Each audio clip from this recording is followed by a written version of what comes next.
Assalamualaikum. I hope you all are well. So today we are going to discuss that how can you make a correct guess for MCQs. So in this video I will give you 10 most effective tips which will help you in guessing correct answer for your MCQ. So sometimes क्या होता है कि आप अगर कोई paper attempt कर रहे हैं तो कुछ क्वेश्चंस ऐसे होते हैं जिनमें MCQs टाइप उसमें फॉर द टाइमिंग अगर हमें कुछ रिवाइज्ड ना हो हमारा सिलेबस का वो पोर्शन या हमें नहीं उसका आंसर आ रहा होता, तो यहाँ पे हम कुछ ऐसी टिप्स को डिस्कस करेंगे कि जिनको यूज़ करते हुए हम MCQs को ठीक से गेस कर सकते हैं. ऑफ कोर्स 100% तक करेक्ट नहीं, लेकिन ऑलमोस्ट 80% तक MCQs जो हैं इन सब मेथड्स को अगर हम अडॉप्ट करें तो मोस्टली MCQs को हम करेक्ट गेस के ज़रिए से अपने मार्क्स जो है वो सिक्योर कर सकते हैं, right. So let's start the tips and tricks to correctly guess the MCQ. But before this, if you are new to the channel, then don't forget to subscribe and hit the bell icon as well. Okay, so सबसे पहले आपके पास tip है read the question carefully, right. अब आपके पास for example कोई MCQ आया है, ठीक है. अब उसकी स्टेटमेंट क्या करनी है कि सबसे पहले उसकी स्टेटमेंट को आपने थॉरोली रीड कर लेना है. इसकी रीज़न क्या है, क्योंकि मोस्टली जो क्वेश्चंस होते हैं जो MCQs की स्टेटमेंट्स होती हैं वो सेल्फ एक्सप्लेनेटरी होती हैं. तो क्वेश्चन की स्टेटमेंट देख के ही आपको most of the times idea हो जाएगा कि जो ऑप्शंस हैं आपके पास गिवन उसमें से करेक्ट जो है वो ठीक कौन सी है, ठीक है. तो आपने करना क्या है कि फ़ौरन पैनिक नहीं हो जाना कि मुझे क्वेश्चन नहीं आता दिस एंड दैट. आपने क्वेश्चन की स्टेटमेंट को थॉरोली रीड करना है. मोस्ट प्रोबेबली उसमें उस क्वेश्चन के अंदर ही आपको जो है वो आंसर मिल जाएगा, ठीक है. नेक्स्ट आपके पास आ गया use the process of elimination. अब आपने एलिमिनेशन प्रोसेस को यूज़ करना है. सेकंड टिप, अगर कोई MCQ उसमें आपको कन्फ्यूजन हो रही है और आपको समझ नहीं आ रही कि कौन सा ऑप्शन करेक्ट है, तो आपने क्या करना है कि अगर आपके पास 4 या 5 ऑप्शंस गिवन है जिनमें से सिलेक्ट करना है, तो क्वेश्चन को रीड करके आपको ज़रूर ऑप्शंस को देख के आइडिया हो जाएगा कि कुछ ऑप्शंस ऐसी होंगी, कुछ चॉइसेस ऐसी होंगी जो बिल्कुल out of the track, out of the box होंगी, जो बिल्कुल ट्रैक से हटके जो बाकी ऑप्शन से बिल्कुल सिमिलर नहीं होंगी, ठीक है. तो उनको जो है वो आपने क्या करना है, एलिमिनेट कर देना है. अब फॉर एग्जांपल अगर केमिस्ट्री का कोई आपका पेपर है और क्वेश्चन आ जाता है कि कौन सी गैस जो है वो एसिड रेन कॉज करती है और नीचे ऑप्शंस में 3 आपको गैसेस गिवन हो और चौथा जो है वो कोई सॉलिड या लिक्विड हो, तो अगर आपको पता चल जाए देखने से चॉइसेस कि हाँ पूछा तो गैस का हुआ है लेकिन एक ऑप्शन इसमें सॉलिड या लिक्विड किया है, तो डेफिनेटली आपने उसको एलिमिनेट कर देना है कि वो ऑप्शंस में से करेक्ट नहीं हो सकता. तो ये टिप 1 के साथ भी कहीं ना कहीं रेजोनेट करता है कि आपने क्वेश्चन की स्टेटमेंट को थॉरोली रीड करना है, केयरफुली रीड करना है. और डेफिनेटली जब हम थॉरोली रीड करेंगे तो आपको कहीं ना कहीं आइडिया हो जाएगा कि प्रोसेस ऑफ एलिमिनेशन को कैसे कैरी आउट करना है, कि कौन कौन से चॉइसेस जो हैं वो बिल्कुल आउट ऑफ द ट्रैक हैं जिनको इजीली एलिमिनेट किया जा सकता है, ठीक है. तो बाकी 1 या 2 ऑप्शन आपके पास बच जाएंगे, उनमें से ही आपके पास करेक्ट ऑप्शन होगा, राइट. ओके, नेक्स्ट आपके पास है consider length and complexity which is the third tip in order to make a correct guess for your MCQ. अब बेसिकली यहाँ पे अगर मैं आपको अपने पर्सनल एक्सपीरियंस से भी टिप दूँ तो मोस्टली MCQs में कोई ऐसी चॉइस, कोई एक ऐसी ऑप्शन ज़रूर होती है जो ज़्यादा ही सेल्फ एक्सप्लेनेटरी, ज़्यादा ही प्रॉपरली डिफाइंड होती है, राइट. मतलब या तो लेंथ ही ज़्यादा होती है या फिर कॉम्प्लेक्स ज़्यादा होती है, तो आमतौर पे वही चॉइस जो है वो करेक्ट होती है. नॉट इन एवरी केस, लेकिन मोस्ट ऑफ द टाइम्स ऐसे होता है कि जो आपके पास ऑप्शंस गिवन है अगर उनमें से एक जो है वो ज़्यादा डिटेल्ड है, ठीक है, तो मोस्ट प्रोबेबली वही आपके पास राइट ऑप्शन होगी, ठीक है. अगर मैं इसकी आपको एग्जांपल दूँ, वही अगर हम एसिड रेन वाले टॉपिक को ही आगे लेके चलें कि कोई एक MCQ आपके पास आ जाए कि which of the following is the major consequence of acid rain के सबसे ज़्यादा हार्मफुल इफ़ेक्ट क्या है, तो उसमें 3 जो हैं वो 1 वर्ड के कोई ऑप्शंस होंगे और जो आपके पास एक चौथा ऑप्शन होगा उसमें आपको एग्जैक्टली बताया जाएगा कि भाई ये 25% बिल्डिंग्स जो हैं वो डैमेज हो जाती हैं एसिड रेन की वजह से. तो जो लेंथ और कॉम्प्लेक्सिटी के हिसाब से ज़्यादा लेंथी और ज़्यादा कॉम्प्लेक्स लग रहा होगा that will be the right option. Next आपके पास आ जाता है टिप 4 है आपके पास, प्रायोरिटाइज़ योर नॉलेज. अब समटाइम्स क्या होता है कि क्वेश्चन को फर्स्ट इंप्रेशन में रीड करके लगता है कि नहीं हमें तो ये नहीं आता, लेकिन आपने सोचना है कि कहीं ना कहीं आपने इन योर पास्ट आपने कहीं वो टॉपिक या उससे रिलेटेड कोई रेलिवेंट कंटेंट आपने कहीं ना कहीं ज़रूर पढ़ा होगा, ठीक है. तो उस नॉलेज को यूज़ करें और मेक श्योर करें कि आपको उस टॉपिक से रिलेटेड जितना भी अगर नॉलेज है उस वक्त आपके माइंड में है उसको अप्लाई करें and I am pretty sure कि आपको राइट ऑप्शन जो है वो एग्जैक्टली जल्दी से मिल जाएगी, right. Okay, next option tip आपके पास आ गई, फ्लैग फॉर रिव्यू। सो अगर आपके एग्ज़ाम इंटरफेस में आपके पास अगर कोई ऑनलाइन एग्ज़ाम है और आपके इंटरफेस में फ्लैग करने की ऑप्शन है, तो उसको लेटेड अटैम्प्ट के लिए जो है वो उसको फ्लैग करना है। अब फ्लैग करने से क्या होता है,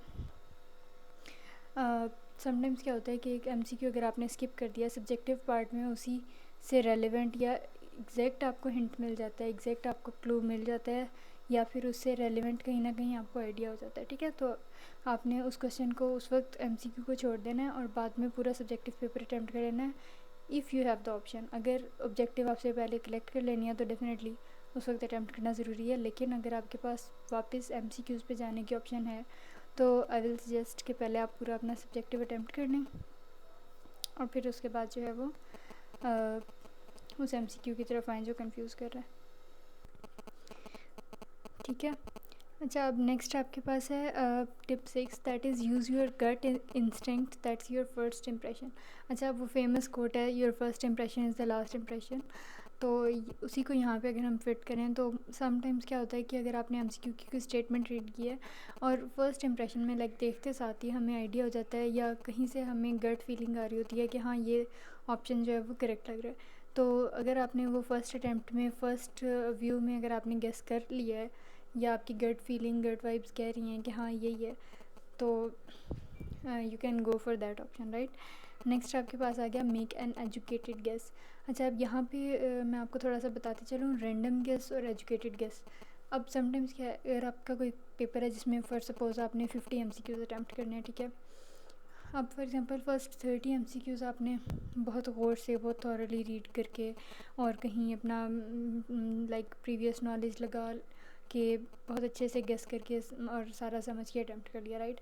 अब जो आखिर के कुछ एमसीक्यूज़ बचे उसमें आप बहुत ज़्यादा टायर्ड फील कर रहे हैं या फिर टाइम आपको लग रहा है कि मैं मैनेज नहीं कर लाइक मैनेज नहीं होगा दिस एंड दैट, तो आपने ये मिस्टेक नहीं करनी। Like you don't have to make a random guess, और कभी भी किसी एमसीक्यू को लाइक उसके क्वेश्चन को रीड करके don't go for the reason या don't go for the logic कि हाँ ये तो मुझे नहीं आता तो जो भी गेस कर दें। नहीं, एक बार मेक श्योर करें कि सारे जो भी ऑप्शंस हैं उनको पहले अच्छे से रीड कर लें और फिर उसके बाद जो है वो गेस करें। तो समटाइम्स क्या होता है कि ऑप्शंस रीड करके हमें कहीं ना कहीं माइंड में हमने अगर उससे रिलेटेड कोई लेक्चर लिया होता है या कोई ग्रुप डिस्कशन की होती है तो देयर आर चांसेस कि आपको जो है वो माइंड में आ जाएगा कि क्या ऑप्शन जो है वो इसके लिए वैलिड है, ठीक है। ओके, नेक्स्ट आपके पास है tip 8, that is time management. अब आपने क्या करना है कि हर मतलब एमसीक्यू को इक्वल टाइम देने की कोशिश करनी है। ये ना हो कि अगर फॉर एग्जांपल आपने पेपर स्टार्ट करना लाइक अटैम्प्ट करना स्टार्ट किया और ये हो कि अगर पहले 5 एमसीक्यूज़ फॉर एग्जांपल आपको कंफ्यूज कर रहे हैं तो आपके पास जो 20 मिनट्स फॉर सपोज ऑब्जेक्टिव के हैं तो 20 के 20 मिनट्स हम उन 5 एमसीक्यूज़ पे जो है वो इन्वेस्ट कर दें, ठीक है।